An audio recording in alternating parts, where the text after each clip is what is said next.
told you the top metal layers, I developed the sensor here. Okay, and then I have there are two sensors you can see. One is with the elliptical structure, and the other one is the rectangular structure. And this one is both integrated with the CMOS circuit. You can see the size of the CMOS analog front end, very small, with the capacitance, the MEMS capacitors. Okay, so this is the entire micro sensor system, which is obviously connected to the bond pads, and from this you can connect it to bond pins, and from there you can take it to the package pin, deep package pins. So this is how it works. Okay, and then, excuse me. So then what you do is you this is the fabricated chip. We have done it with the IBM, IBM Foundry, and through the micro, so what you call this MOSes. I think some few of you might be familiar with it. Okay, so now you can see the one which you saw there in the layout, which is basically done it with a tool, and you can see the physical structure there. So it's basically we have done almost as a kind of an exact reproduction what you're seeing it in the layout, and we have made it possible in the chip. This is all you can see is in the top layer, and all these CMOS readout all buried under the oxide, and you can see some few MEMS capacitors, and these are some of the dummy layers, and you can see the bond pads with bond cuts, and from this you can wire bond it to the IC. So the third one here you can see here, this one is a silicon germanium process. This one is the CMOS process, standard CMOS process, and this one is silicon germanium MEMS CMOS process, where they use silicon germanium as a composite material for the MEMS structure. You can see some of the sensors. This is a cut open for the physical quantity to reach through the sensor. So we can see some of this couple of sensors which I have put in. You can able to view it. It's basically you can view it with your naked eye because the structure is a little bit larger. Okay, and since it's a micro technology, if it is a nanotechnology, obviously you may not be able to see it. So we basically what we've done is that we have packaged this one using a deep package, and we have wire bonded to the to the pins. Okay, so that's underneath you can you can't able to see, but you can visualize it. There will be a CMOS readout circuitry. So that's how a single chip with a monolithic integration you can develop the MEMS micro sensor systems. Okay, let me move ahead now with our topic quickly. And now today's topic, I want to specifically focus on how do we bring out this. We see a lot of things we speak, but when it comes to advanced CMOS technology and MEMS, it's basically how you can successfully bring out a working chip.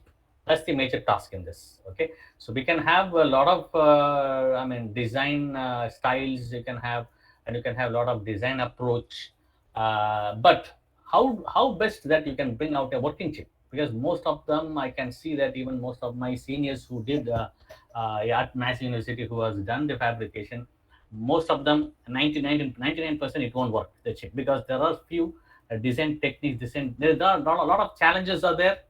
Considering all those challenges, you need to cautiously follow some few tailored steps where you can successfully bring out a working chip. That's the major focus today. So I will give you some of the few techniques. Sorry, repeatedly getting a call. So some of the techniques we will just see how we can bring out the working chip. Now, we are designing. We are a design engineer, as you are a BE and BE holder now, or BTech you must be doing. So you are basically we are going to be design engineer, unless otherwise you do a master's and get into foundries, become a foundry engineer. But I would presume that you are going to pursue the field of a design engineer. So as you are a design engineer, I would suggest you that you are going to work with the tool. Basically, you're going to work with the tool. Am I right? So tools, you are going to work with the tool, and you are going to communicate well, and you are going to bring out a very good optimized GDS2 file, and then you are going to send it to a foundry, and the foundry engineer is going to take out all those mask layouts and everything, and then obviously he is going to fabricate it. So the foundry engineer, his work is not to check the designs. Okay, so you have to check the designs. You have to find out whether it meets your design requirement. Okay. So now today's talk, why I'm insisting that one, because my today's talk is going to be on the tool related one. Okay. Fine. Now let us. I mean, the content will be like export of the gyro Verilog A files. Okay, from 10 macro model. Okay, how we are going to do that, how it has been done, I will explain you. Then you import those things in the cadence. Okay, in the tool where the CMOS IC design tool, you import in that, and then obviously then you interface both this device, both this sensor and as well as the CMOS on in a single tool. Okay, and then you're going to analyze it, and you're going to determine whether the results that you achieve is is adequate for your your applications. Okay, so let me move forward. I try to reduce my my discussions much, but then maybe we can have a Q&A. Probably I can explain you much in that. Okay, so now for the discussion, I am now concentrating more on the inertial sensors. Okay, so we have huge in our basket. There are a lot of types of sensors are there, but specifically I have taken inertial sensors because one of the design work we have done it for an industry, and that one we have successfully have and able to integrate this both these MEMS sensor and as well as the CMOS circuit, and then we are able to obtain the final the desired output voltages. Okay, so I'm going to explain you how we are going to do that. But before that, let me quickly tell you what is an inertial sensor. Obviously, you might be in your schoolings, you might have studied about the inertial mass and gravitational mass. Okay, so a gravitational mass is basically the acceleration of the mass due to the gravitational force that is applied on it. Or obviously, you can say in other ways also, you can say that a gravitational force is going to give a resistance to the acceleration of a particular mass. Okay, so and then inertial means basically any force other than that the other than the gravitational force, we call it as the inertial mass. Any kind of force. So preliminary, when you say, when you have a definition, is there's nothing major difference. Okay, so your Newton's second law is going to come into force. F is equal to ma. So basically, what we can say that if a mass of a particular body is unknown, you apply a force and the acceleration, if you measure it, and then you can determine the mass. So this is how, because the mass, the larger the mass, the resistance is going to be larger. Okay, so based on that, we can easily identify what is the mass of a particular body. Okay, so now we are taking this idea and we are trying to use it in another other way. Like what we are going to do is, like, a force is applied onto a particular mass, and mass is known to you, but acceleration is not unknown. Okay, how much it is going to move, momentum is, we don't know about that particular. Okay, so that's what we are going to that's what the sensor is about. So the amount of force you may know. Okay, the mass is also, you are designing it, you know it, and then obviously you're going to find out how much it has moved. So with the acceleration, you're going to find out the either you can do two things. You can do either, you can determine the linear motion, or you can do the determine the angular motion. Okay, so if you are doing a linear motion, we call that particular sensor as accelerometer. But if you're trying to if you have designed a device so as to measure the angular rate, we call this as the gyroscope. Okay, so hope that I put it in that one a very simple way. So that will give a kick start for our lecture today. So some of the commercially available gyroscopes you can see here. This is how it is being packaged and is available now. Okay, it's an FSMD package, so we can take it and put it onto your PCB, and you can design it. Okay, and obviously use it for your particular applications. Okay, now let me talk a little bit about the sensor principle. So obviously, as I told you that this is the sensing principle basically. Okay, and what is the exact transduction that is possible with this is, obviously there are a couple of types of transduction. Either, obviously, when it comes to transduction, we talk about the conversion of a mechanical motion into an electrical motion, obviously. Okay, because we want an electrical output so that we can beneficially use that the mechanical motion and determine some of the things, and we can determine it, we can sense it, we can do a control, we can do, so we call it as sensors and actuators basically. Okay, so that is what it is, what I can say, the interest, our interest is that one. Okay, basically. So Yeah, so I think I've mostly covered all those things. Okay, so now one thing that I need to mention here is that so we in a whether it is a linear motion it's going to detect or it's going to detect an angular motion. Irrespective of that, we have three axes, so you can have a multiple axis based accelerometer or a multiple axis based gyroscope. That is also possible. Okay, see, these are all the different ways and scope for designing a sensor and analyzing different parameters. Fine. Let me move on. So gyroscope and accelerometer, but here I'm in this particular lecture, I'm going to concentrate more on the gyroscope. Okay, fine. So before proceeding further, I thought like to make this lecture a little bit interesting. So I want to show you a video of a gyroscope fitted onto the vehicle. Okay. So before that, with the angular rate, what all things that whatever comes in your mind, you can tell me. What all things that you can sense. What are the applications that you can think about? What are the applications you can think about? Like you can unmute and talk. I hope that you guys are all, I mean, in a position to talk, to interact. Now, if it is difficult, I'll proceed further. Sir, Arun, sir, can we? Yeah, they can speak, sir, no They can problem. speak. No, fine, fine. Yeah. Yeah. They can unmute and they can ask questions if they are interested. Yes, awesome. Few of you, you can interact with me now, so that because I don't have little amount of time only is there for me. So you can unmute and talk quickly, please. Okay, so I'll tell you a few examples. Like you have a mobile phone with you. So do you know what all the sensors are fitted into? I mean, into a mobile. You can name some of them.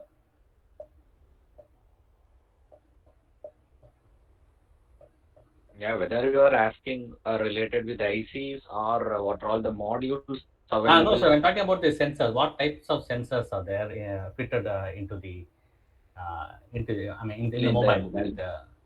like accelerometer. What else? Yeah, yeah, we are measuring directions by using compass. In that app is available in our mobile phone. Maybe for that application, this type of MEMS sensors may be utilized. Yeah, yeah. Yes, sir. Yes, sir. So apart from that, what you mentioned is correct. Based on, do you have a compass needle is there, but inside that you have a sensor where it is going to measure the, you have a magnetic sensor there. It will tell you that exactly where the North Pole is basically. Okay, that is one thing what the sir has mentioned. Apart from that, you will have a gyroscope. Like when you're tilting your mobile phone, you can see your screen rotates. Okay, so that is basically it is you have an angular rate sensor which identifies whether your phone is vertically is there or horizontally is there. According to that, it rotates the screen for you. That is one thing. Another thing is that accelerometers are also fitted into that. So that also combined effect of accelerometer and gyroscope will perform the the rotations and other stuffs. Okay, and yeah. And there is one more thing is also proximity sensor. You might have noticed that when you take your mobile phone away from your ear, you can see your screen gets turned on, but when you take it back to your ear, you can see your screen gets off. This is called as the proximity sensor. It determines the proximity sensor. It did. Sir, Sorry, fingerprint I'm sensor. repeatedly getting calls, sir. So that probably it will sense whether you are keeping the mobile phone near to your ear. Means like it's a waste of power. No, we don't have. We don't want the power. I mean, screen to be on. Okay. So apart from that, obviously you can have. I mean, all other sensors, temperature sensor, and other things all will be there. But let's not get into that because you have the cooling mechanism is also there inside the mobile phones. Okay, so you can just guess in one particular consumer electronics, so much of sensors getting into that. Okay, and you can take an automobile. So I'm going to show you one example with the automobile. Sir, Just a second. No, so, yes, anybody did anybody call me? yes, sir. Fingerprint sensor. Yes, sir. Yes, good, correct. Fingerprint sensor. That's another one thing. Okay, Yes, sir. that's Yes, sir. good. That's good. Just a thing, my hyperlink is not working. Let me check.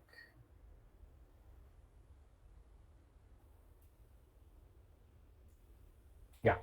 So just kindly, watch this video for a couple of minutes. This is basically an angular rate sensor designed by Bosch, which is fitted onto an advanced vehicle here. So you can see that your accelerometer goes and sits in somewhere here. Sorry, gyroscope. Okay. So goes and this is a gyroscope IC which is fitted onto this, and the internal view of the gyroscope you can have a look. So this is basically you have a mass here. As I told you, it's a inertial mass. So you have a mass there. One will be the one mass will be suspended, which is basically free, and another one is fixed basically. Okay. So based on how the vehicle is going to turn around, you can see there are some few fingers around here. Okay. So these fingers obviously is going to it's like a capacitors basically. I don't know why I keep on repeatedly calling. Okay, fine. So as soon as there will be change in the what I can say, the angle of the car, obviously you can see this is how it moves basically. It's moving now, it's moving linearly, so there is no problem at all. But as soon as you can see the vehicle topples over, the mass, it changes its angle. You can see here and see the angle change there. So now there will be a tremendous amount of capacitance change between the comb fingers. You can see that there are two comb fingers. Just a second, let me take it closer, much closer. You can see how this is a fixed comb finger and this is a movable one. So there is a change in the angle of the two comb fingers. So these comb fingers obviously is going to give us when you electrically take it out, when you bias the mass, the comb fingers, and try to take out the electrical output. But obviously there will be change in the electrical output. That's the basic idea behind this. So what is the application for this? You take this one, determine how the angle of the car changes, and you can deploy the airbag. Okay. So apart from this, gyroscope is also used to provide stability for the vehicle. But in worst cases, they are like this, a case like this, it probably may not, you know, I mean, obviously a particular small sensor cannot be able to make the vehicle steady in a particular worst case scenario like this. Okay. So this is one of these techniques. So now again, you can see how the angle changes as when the vehicle topples over. You can see the angle changing there. So that's where you need to detect. So we have a drive voltage is there. The drive voltage will be fitted. You can see the rate detection capacitors. How much is the angle change you need to determine, and then deploy the airbag. So which airbag to be deployed has also have to be determined. Okay, we have many airbags fitted on in the automobile. Okay, so that also have to be determined. Okay, fine. So now with this, you might be having a, a, a clear idea about, now what is the purpose of the sensor right now. Just a second. Yeah.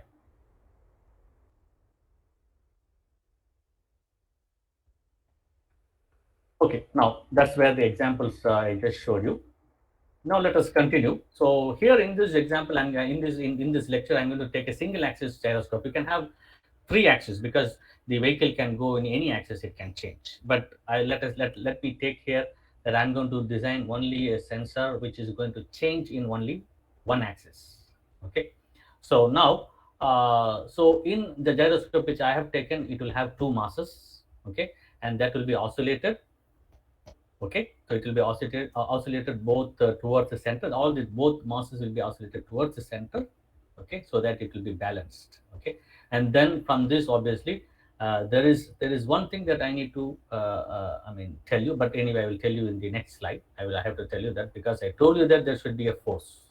Okay, so what force is going to be exerted on the mass? That I will tell you next. Okay, now before that, the device here now the transduction principles, as I've already told you, we will build with the mass will fit the fingers basically. So those fingers obviously will cross each other. That the fixed mass and the movable mass, or you don't have to have a fixed mass also for the fixed fingers. You can just fix the fingers. Okay, and only mass you can have with the movable fingers where it will move. When the mass moves or mass direction angle changes, the fingers fitted to that will also change, and that will there is a change as the change in the angle between the fixed comb fingers and the movable comb fingers changes, the angle changes. You can determine, and you can obviously use that output for any application that you desire. Okay, fine. So now this is the first gyroscope, this the design, which basically, developed by Draper Laboratories, Cambridge, Massachusetts. Okay, so this is a single axis gyroscope. Okay, you can see here, this is the mass there. Can you able to see my, yeah, you can see my mouse, no? Mouse pointer. So you can see here, this is the mass, and you can see the fixed comb, the blue color is the fixed comb finger, which does not have any mass, just is just fixed alone. Okay, and you can see the red color one, which is this is the actual mass, which is being suspended. Okay, so suspended on a frame. Okay, so it should be free basically. Okay, because it has to move with uh, the motion of the body which has been which has been fixed to. Suppose if it is an automobile, it has to move with the body of the automobile. Okay, so it has to be suspended, and you can see here, as when you can see in the next figure, that when you drive this mass, the mass can be driven in plane. Generally, it will be driven in plane. We fit it like that. It will be driven in plane. And once you have done that one, what happens is there will be another force that will be applied onto it. As I told you that yeah, all mass will provide a resistance. How does resistance? It provides resistance. Is due to a force called as Coriolis force. Okay, Coriolis force or Coriolis force, or there are different ways that people pronounce it, but that's not a problem here. So that force which is acting onto the body, it will make an angular change. So it makes an out of plane mode change. Okay, so that will results in a change in the capacitance, because we can see here the comb finger has moved up from this one, and from the other side you can see the comb finger has gone down. Okay, the suspended mouse, as it moves, the suspended mouse is moving. Because of that, there is a change in the comb finger. Okay, there is a change, angular change in the the the facing of the comb finger is changes due to the angle. Okay, due to that we can have a we can design it to have an electrical output basically. Okay, now let us get into the topic, real topic, where CMOS MEMS design approach is how we are going to do here. Okay, so now can we say that if I have only the sensor I've designed well, I can just keep the sensor? What is the purpose of that? Okay, just like that, what you have, we can, if you have a lot of sensory organs in your body, and if you don't have brain, you can't process it. So we need a processing unit. So that's where the CMOS circuitry comes in here. So that's where the transduction principle comes in there, where your mechanical motion is have to be converted into electrical. Not only that, that have to be processed and have to be converted into a beneficial one. Okay, so these all things have to be done. So these CMOS MEMS integration or interfacing these two is a challenging thing. Okay, that's what we are going to discuss today. So it can be done either hybrid or monolithic, as I explained you later. So now for today's lecture, I will take IntelliSuit and Cadence. Okay, so there are different other tools also can be used, but this is one which we have tried out, and I'm going to expound on that. Okay, fine. Now, this is in an IntelliSuite, we have a software called a Simple, a tool called a Simple in that. So, we basically what we do, we do an elemental analysis. Okay, we don't draw actually a mechanical structure.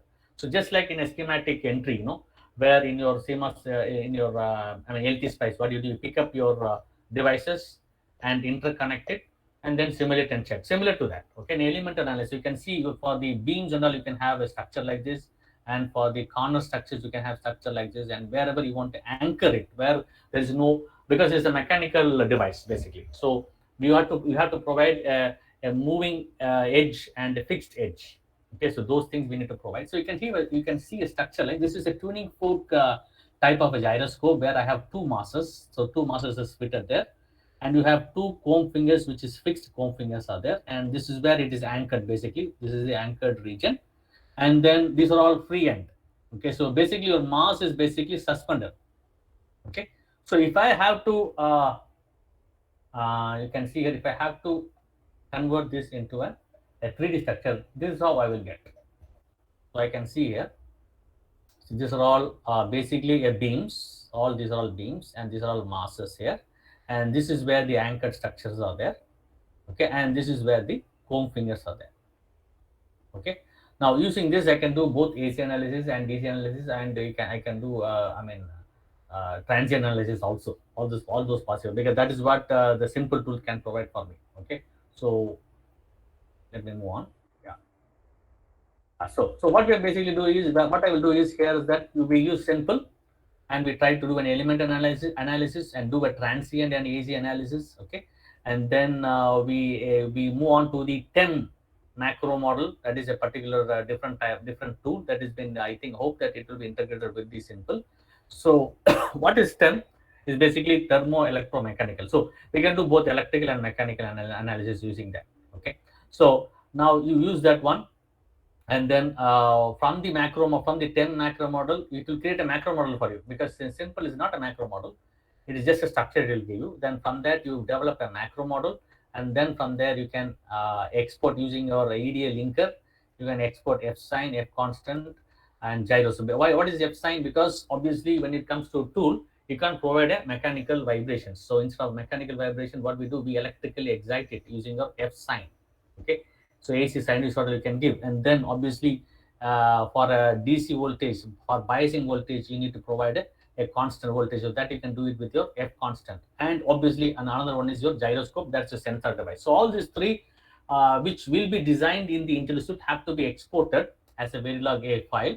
And that Verilog, using that Verilog A file, what you do basically, you import it into the Cadence and develop a black box. Okay, so that will be a black box for you, which is that won't have any schematic. It is just and what I can say, it's just a symbol which has a functionality. The functionality of a sine wave, functionality of a constant, and a functionality of a gyroscope. All those will be mentioned in terms of the codings, basically.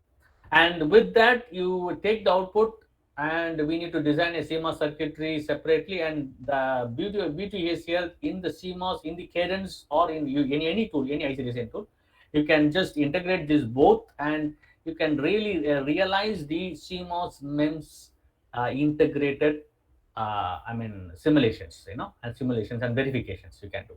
Okay, that's the beauty here. So now what we basically do here is that what I have got from the IntelliSuite, I will explain you this. So to realize that, I told you that you have two masses. Okay, so in this one mass, what we expect is these two masses, as it moves, as it moves with the body of the body on which it is fitted, as it moves, basically we can have an in-plane drive mode, and you can have out of plane sense mode. Okay, so in this particular thing, what we basically have is, to realize it, we need to have two gyroscopes.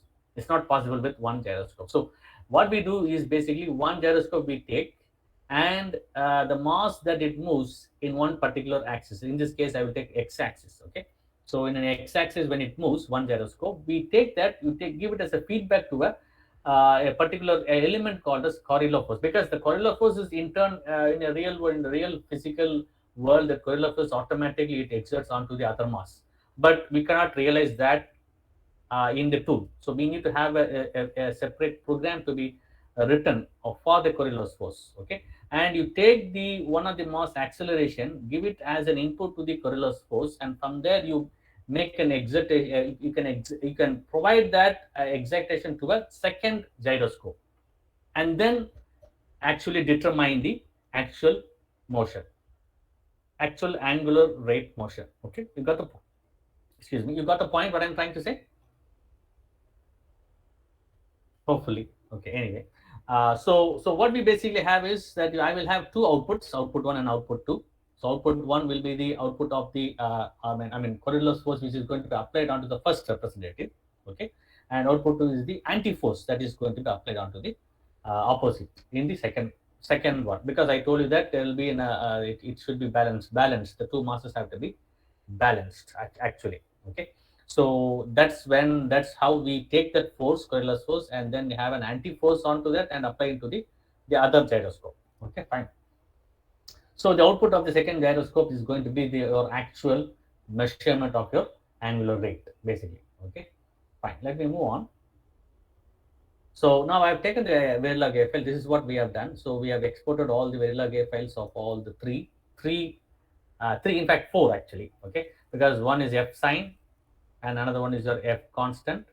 Okay, and another one is your correlose force element. The element correlose force also we have taken, and then finally, obviously, macro model of the gyroscope of for two gyroscopes.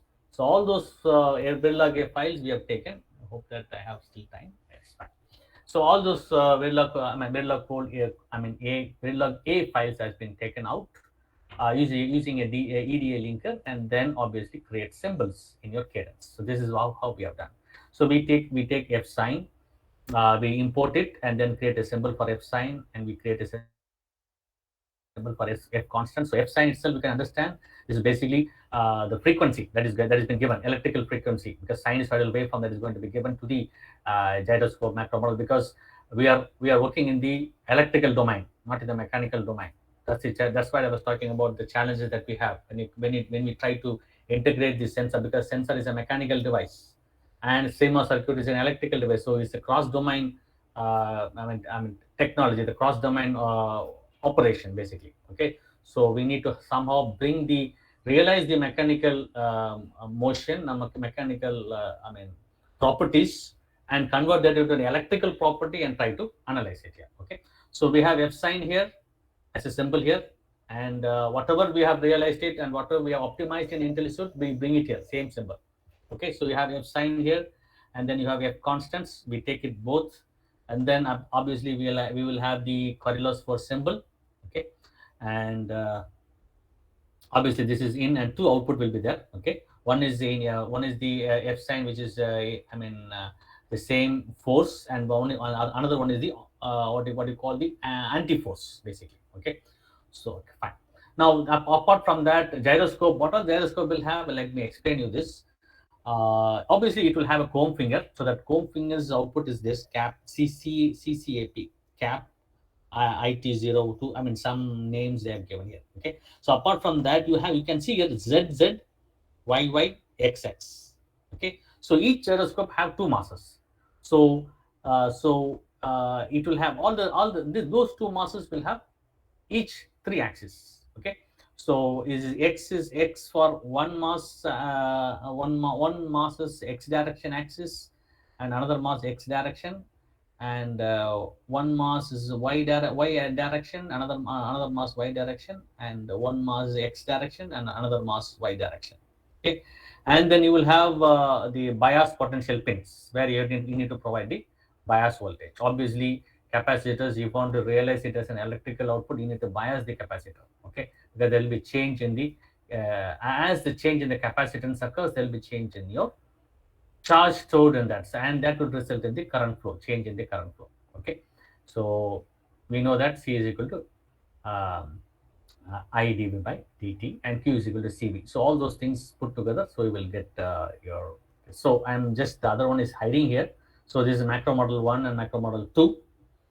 Okay, so now, meanwhile, so you have done all these things. Now, the major aim is that you need to develop a CMOS readout circuitry for the specifications that you have designed your MEMS devices. Okay, so it may be, so this is the challenges that we faced when the IntelliSuite people, when they came approached us to find out to design the CMOS circuitry, because they gave me the their MEMS devices, which they had the output voltage in terms of picavolt. That was very, very low, so that couldn't able to be picked up by the CMOS readout circuit. So we have asked them to redesign it and give it. They gave it in the final. They gave it in terms of nanovolts. So that was really a challenge again to pick up this very weak signal, because the change in the signal will be in terms of nanovolts, because it's a micro sensors. Okay, so macro sensors, it will give a very good output. The problem with the macro sensor is, see, the mass is basically what I can say, the sensitivity of the device will be higher when the mass is very, very less. Okay, we can able to detect a very minimal physical quantities can be detected. That's the advantage of having a MEMS device. So, but obviously the other side you will have very minute voltage changes only. So that have to be picked up by using a very optimized design of a CMOS readout circuitry. Okay, so you can choose any technology that you want, but here in this case I have chosen 180 nanometer GPDK technology. Okay, so the variation in the capacitance, obviously due to the angular displacement, obviously have to be sensed, have to be picked up through the electrical parameters. That's why we bias it. So as when you bias it, there as you change that, as the capacitance changes, obviously the charge changes, and the current flowing through that it changes, and that will cause a change in your voltage. So all these are all interlinked, and then you use a CMOS reader, high gain CMOS readout circuitry, and then you try to pick it up. Okay, so now if we look here, this is what we have just designed, a very simple one, very basic one. So with this only we can able to easily pick up the nanovolt output voltage, and we can able to amplify it in terms of few tens of nanovolt we converted into few hundreds of microvolts. Okay, so that's what is possible. But if you want to convert it into few hundred millivolts, then again we should have a multiple stages of amplifier stages. Okay, so generally we have directly designed the differential amplifier here. It's a single ended differential amplifier. Okay, uh, so we have got a gain of, we can see here. Yeah, this is the transient analysis. So we basically have to make sure that you have the desired voltage swing, and the gain was around 60. That's what we have got. And then we moved out. So, and the frequency of interest matters. So the resonant frequency of the MEMS gyroscope, while you're designing it in IntelliSuite itself, you will understand that it will be in terms of a few kilohertz. So with that, it's obviously most sensors will have response in lower frequencies only. Okay, so designing in terms of AC analysis will not be a big problem for you. Only thing that gain is the major problem that you need to concentrate. So you can see here we have designed a very what I can say, a very stable amplifier. You can see as when it touches the zero gain, we can see there is a zero there. Okay, there's a pole here and there is a zero here, and there is no non-dominant pole, so it's a very good stable amplifier design. And then we exported that into a symbol. Okay, and then obviously when you want to interface these MEMS and the CMOS circuitry, what we basically have to do is we have to create another top module, try to bring in your gyroscope. So you can see that this is the symbol of, this is the gyroscope here, 1 and 2, and these are all F sine and F cos. So F sine goes into only one axis because it's a single axis my gyroscope, and all the other axis only DC, the F constant goes in because it's very small. I can't able to magnify it and show, but I'm just giving an explanation. So this is only the gyroscope symbol, and from here what we took is we can see the Coriolis force has been the from one gyroscope, it has been taken. I mean, sorry, this is the thing. Okay, this is the movable one. So the one gyroscope we have taken it and fed back to the other gyroscope. Two has been fed back to the uh, two masses, x-axis of two masses. I mean, we have two masses in each gyroscope. So we have x-axis of mass 1 and x-axis of mass 2. So for both, we have given the Coriolis force excitation. So this is basically the gyroscope which experiences the motion due to the body that which is on fitted onto it, and that's the force that is for the Coriolis force that is exerted onto the mass of the second gyroscope. So obviously, I'm going to take the output from this only because this is what I'm considering the motion of the angular motion of the actual gyroscope. Okay, so fine, we have taken that one and we have simulated this one. We can see the how this excitation, the how the motion, how it vibrates, because we can say the angular vibration of the gyroscope, we are realizing it as a an electrical variations here. Okay, so these variations obviously I need to pick it up, and I mean this is the AC analysis of all the axes. So you can see here the 15.64 is the kilohertz is the resonant frequency over which the each masses can vibrate. Okay, so my CMOS readout circuit have to cover up this resonant frequency, only then it can pick up the actual angular rate. I mean output. Okay, so now interfacing this, I interface is like this. So we have this two gyroscope like this, and the output of the second gyroscope, the capacitor's output has been picked up, okay, and then it's been given to a diff amp, okay. So we have a differential input and single-ended output differential amplifier, and we have taken it out and we have simulated it. So now that we what the challenge that we faced is how do we take this one, how do we pick up this very weak signal and provide an impedance matching and take it inside, but otherwise you will lose the signal, you don't go into the CMOS radar circuitry. So we may have to somehow make it pass through provide a proper impedance matching so that it can pass through the input, and it obviously it will amplify, the differential amplifier can amplify it. So when we did a transient analysis, you can see here, uh, so this is the signal which is obviously been going in. I think which is the bottom one is the input that has been fed into the differential amplifier. This is the output of the gyroscope, electrical output. Okay, the voltage output, and then we have amplified it to few hundred, microvolts. Okay, so and obviously this is the work which we have done for the IntelliSuite people, and we have demonstrated it, and it's obviously they're very. I mean, over to demo I've given, but I don't have the VDA connection right now, so I won't be able to do any demo right at this point of time. Probably when I come next time, we will definitely try to provide a live demo on this. So hope that this will be a beneficial one for you guys. You might have, there should be some takeaway from here. So you may use this one and try to align your career according to this. Okay. So can we have questions? I can ready to answer the questions. If you have any questions. Yes. Students, you can ask questions if you are having any doubts related with a particular guest lecture.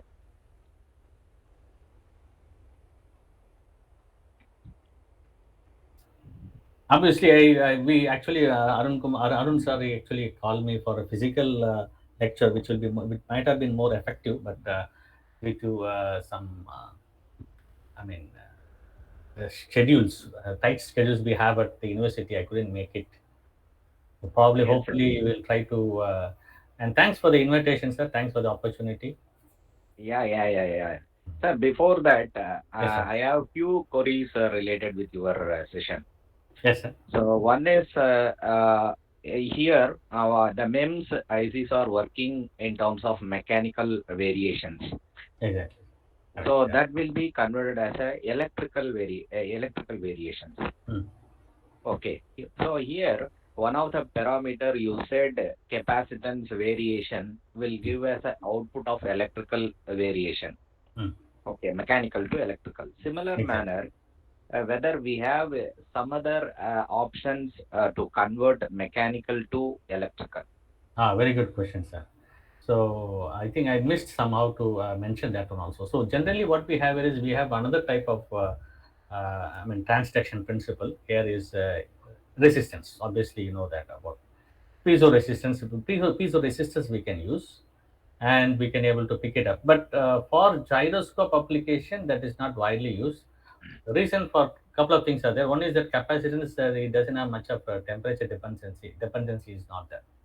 So the response of the capacitor sensors doesn't change much with the temperature. But whereas, because we are going to use these devices in the harsh environment where automobiles going to have its, the engine is going to heat up a lot. Okay, and even Yeah. in industry also, if you use is going to heat up. And if and most gyroscope nowadays they use it in aircraft, for finding out determining the angle of the flight, the flying flight, no. So they Yeah. use that one. So in that also they use it in the very harsh environment where there is too much of temperature variations are there. So so the response will be very poor in the if you use the resistance transduction principle. So that is why most to cover up most of the temperature ranges, they basically use capacitance. It doesn't have much variations with temperature. Yeah. That's one of the reasons. There. Yeah. Another one question, sir. Yeah. Uh, Here we are operating in terms of nanovolt. Exactly, sir. Yeah. Okay, so it is a very meager amount of voltage while Mm. comparing with the VLSI design and all. So in VLSI design, majority millivolts range will be there. Mm, mm, mm. So in nanovolts, picking the signal almost in real time, we are considering as it is noise or it is like Exactly. almost nil signal. It's true. 100 But percent. you are specifying in terms of 10 nanovolt. Okay. Exactly. Exactly. So in that situation, picking the signal itself a lot of difficulty. Challenges Then we are have there. to amplify, process, then finally correlate what is happening in that particular IC. So Exactly, it sir. is very difficult task, no? What you said is absolutely correct, sir. So that's why we expect the MEMS devices to give at least in terms of few hundred microvolts, which Yeah, we can which we can easily amplify it. And as you said, noise is there. Very importantly, the noise, especially in the CMOS technology, when you provide the signal to the CMOS circuits, we have the 1/f noise. That is very prominent one, especially in the low frequency. And most sensors are falls in the range of low frequency. yeah, So most of our signal will get mixed up with these noises, and we won't be able to detect whether it is actual the signal or the noise. yeah. That's very true. So that's the reason nanovolts we don't generally for a practical devices we don't encourage to design it in nanovolt range. So at least in few tens of microvolts itself enough, and we have another technique to overcome this 1/f noise within the CMOS circuitry and the external noise also. One thing is that we can have a chopper circuit where we can take the signal that actual picked up signal, the low frequency signal to a higher frequency, and all the low frequencies we will filter it out and take out the signal, amplify the signal and take it out at a different frequency. There's another technique is there to in order to do Okay. that. So these techniques have to be applied because otherwise separating the signal and the noise is almost Okay. impossible. So right, sir. Yeah. Yes, sir. Thanks for the question. My final question, our students are very familiar with the VLSI design. They are studying in the current semester. Oh, Okay. So in that situation, they are familiar with the Vivado software and ISE suite. uh, uh, Okay. uh. So if the students are interested in MEMS, what all the tools are required to learn at least the simulation level? Then what are all the things required for the implementation level process? Another very important question, sir. The first thing is that they can start with a tool called as COMSOL multiphysics. That is a complete simulation tool, basically. So with that, they can easily learn how to model a particular a structure, a sensor with a particular geometry, and with different, physics. Either they can choose the only the mechanical one using the solid mechanics module, or they can use the ACDC module where you can have both the biasing type of thing and as well as mechanical. Both electrical and mechanical can be combinedly done using that, and as well as they can have electromagnetic also. Okay, so all those things can be done, and even piezoelectric. See, the console mostly comes with most of the materials that is available. That is, I mean, the properties of the materials are very important because when it comes to a physical world, it's about the materials and it's about the properties of the material. So that have to be there. So that is there. Most of the console multi-physics tools comes with inbuilt with that. So you can start up with that. But as you mentioned, to be implemented, which tool is that's a very important thing. See, mostly what happens is like simulation will provide you a rough idea only. Okay, but when you fabricate it, whether the yield will be good or what, suppose you design a particular structure, whether that particular structure while fabricating it will be intact or not, we don't know. So there are some IntelliSuite tools are there, couple of plenty of tools are there in that. There they can check the yield also. Okay, so they have very very variety of tools where you can make sure that you when you design it and when you do a layout